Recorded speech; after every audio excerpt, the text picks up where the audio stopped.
नमस्ते प्यारे बच्चों, स्वागत है आपका रामरूप शर्मा चैनल पर। और मैं हूं रामरूप शर्मा। आज की जो वीडियो है बच्चों, वो आपके लिए करेक्शन विंडो के लिए है। और ये जो वीडियो है ये बहुत बहुत बहुत बहुत ज़रूरी है। और इसलिए ज़रूरी है कि जो बच्चों का मैं रेस्पॉन्स देख रहा हूँ और एज ए टीचर जितना बच्चों के मन को मैं समझता हूँ, as a human being, as a guardian, as a parents, as a अधिकारी, जितना बच्चों को समझना चाहिए, है ना, कि तो उस चीज के लिए मुझे वीडियो बनानी पड़ रही है बहुत मजबूरी में। हालांकि मुझे पता है कि एनटीए ने अपनी ऑफिशियल पेज पर बहुत साफ साफ सर्कल में लिखा हुआ है कि अगर आपने एक बारी फॉर्म को, एप्लीकेशन फॉर्म को आपने सबमिट फाइनली कर दिया तो आपको करेक्शन अलाउ नहीं होगा। लेकिन लेकिन लिख तो दिया है और लिखा हुआ भी आपका बिल्कुल ठीक है और होना भी चाहिए, कोई प्रॉब्लम नहीं है। लेकिन जिस तरीके से बच्चों के रेस्पॉन्स आ रहे हैं, तो मैं एनटीए के सभी अधिकारियों से हाथ जोड़कर प्रार्थना करना चाहता हूं कि बच्चे इन बातों को लेकर बहुत ज्यादा परेशान हो गए। रीजन बहुत सारे, गलतियां बच्चों की यही, ये मैं मानता हूं, लेकिन वो गलतियां ऐसी नहीं है कि जिन्हें माफ नहीं किया जा सकता या जिनको चांस नहीं दिया जा सकता, है ना। सबसे पहली गलती कहें या फिर एक लॉजिक कहें कि करीब 9 लाख बच्चों ने एप्लीकेशन फॉर्म सबमिट किया है।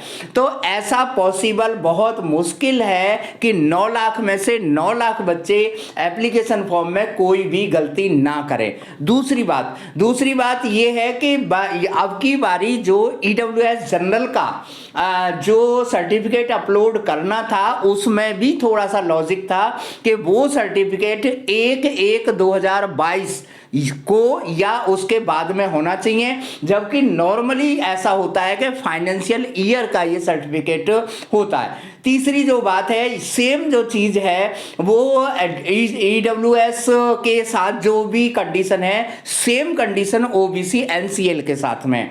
अब यहां पर थोड़ी सी बच्चों के बारे में सोचने की क्या जरूरत है, क्योंकि जो बच्चे अपना फॉर्म भरते और उनसे इन सब में कोई भी करेक्शन छोटी सी भी हो गई और फिर उन्हें लाख समझाने के बावजूद भी, एज ए पेरेंट्स भी मैं बोल रहा हूं, एज ए टीचर भी मैं बोल रहा हूं, एज ए ह्यूमन बीइंग भी, ह्यूमन एरर भी मैं बोल रहा हूं, तो उस बच्चे के दिमाग में वो चीज घर कर जाती है और वो बच्चा पढ़ाई के साथ साथ उसके बारे में सोचने लगता है, क्योंकि उसे ये समझाने पर भी नहीं समझ आता कि अगर तुमने सर्टिफिकेट गलत लगा दिया तो आपको जनरल काउंट कर लिया जाएगा। उसे लगता है कि जनरल में मुझे कोई दिक्कत नहीं है, लेकिन कहीं ऐसा ना हो कि मेरा फॉर्म कैंसिलेशन में ना चला जाए।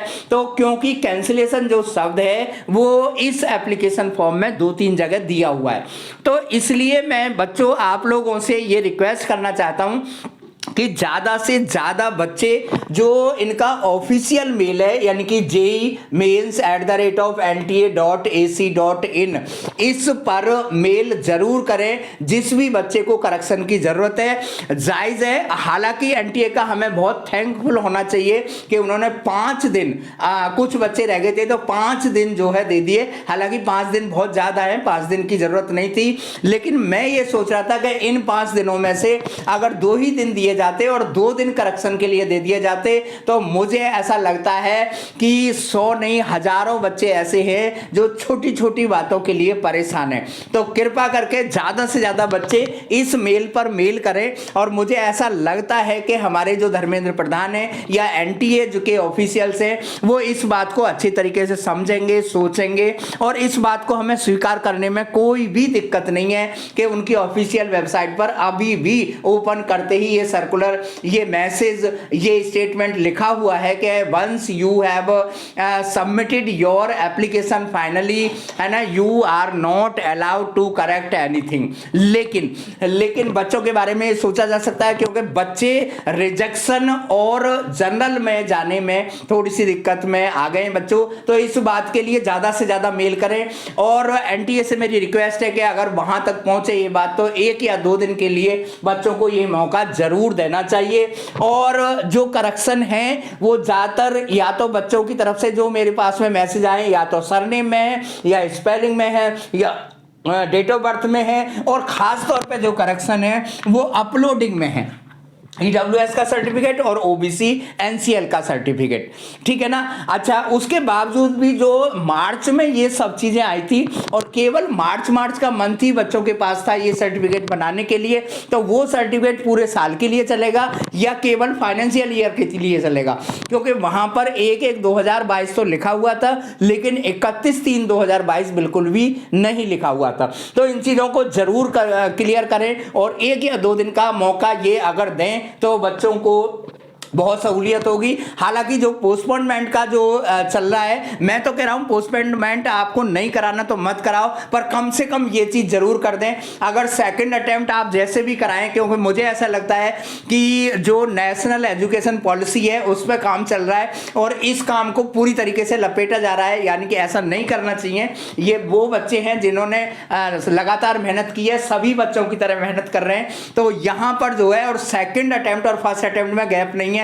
और सीबीएसई वाले बच्चों के तो विचारों के ठीक पहले ये एग्जाम है और ठीक बीच में ये एग्जाम है। तो अगर उनका पेपर 25 तारीख को होता है तो हो सकता है 25 तारीख को हुआ तो 27 तारीख को उन्हें इंग्लिश का पेपर देने जाना पड़े, या 4 तारीख को हुआ तो 7 तारीख को उन्हें केमिस्ट्री और मैथ का पेपर देने जाना पड़े। तो प्लीज मेरी रिक्वेस्ट को जरूर सुनिएगा बच्चों, आप लोग ज्यादा से ज्यादा मेल करें और ये जो करेक्शन विंडो है अगर ओपन हो जाती है तो बहुत अच्छा रहेगा आपके लिए, सभी बच्चों के लिए। Thank you so much and all the very best.